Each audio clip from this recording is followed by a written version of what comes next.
Could Kyrsten Sinema be facing a federal investigation? Let's talk about it in today's video.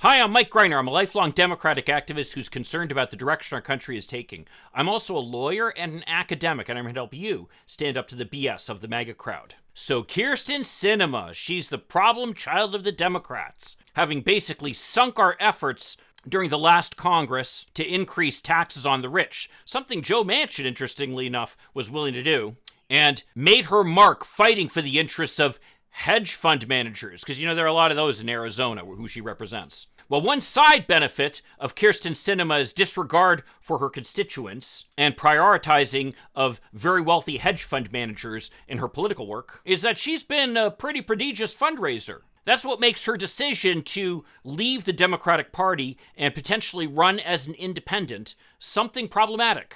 Now, I had detailed in another video that there's polling out there that seems to indicate that Kyrsten Sinema at this point is so widely disliked among Arizonans that even if she does run, it wouldn't have much impact on the race. And that Democrat Ruben Gallego appears to be favored in the race at this point to replace her in the Senate. But now it turns out that Kyrsten Sinema has used her prodigious fundraising, again, because of her kowtowing to billionaires, for personal vacations to Paris, London, and Barcelona. And this behavior has landed her in hot water with the Federal Elections Commission. A complaint filed by a local group, Change for Arizona 2024, details how she has taken funds raised for her campaign and used them for personal trips with friends to Paris, London, and Barcelona. As the complaint points out, skiing in Vail doesn't have much to do with running for re-election in Arizona. And you have to remember that federal law requires that these funds be spent specifically on campaign expenditures. Now, typically that's pretty hard to prove, but in this case, Change for Arizona has something on their side, namely Kyrsten Sinema's Instagram accounts, where she's posted pictures of herself standing with friends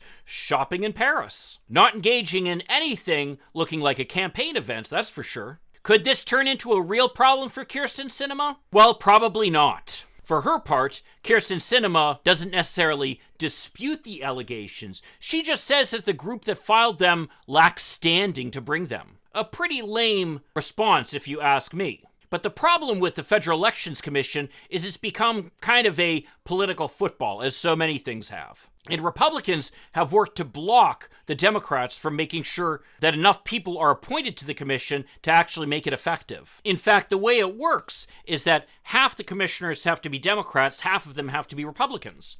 Democrat Ann Revelle resigned in 2017.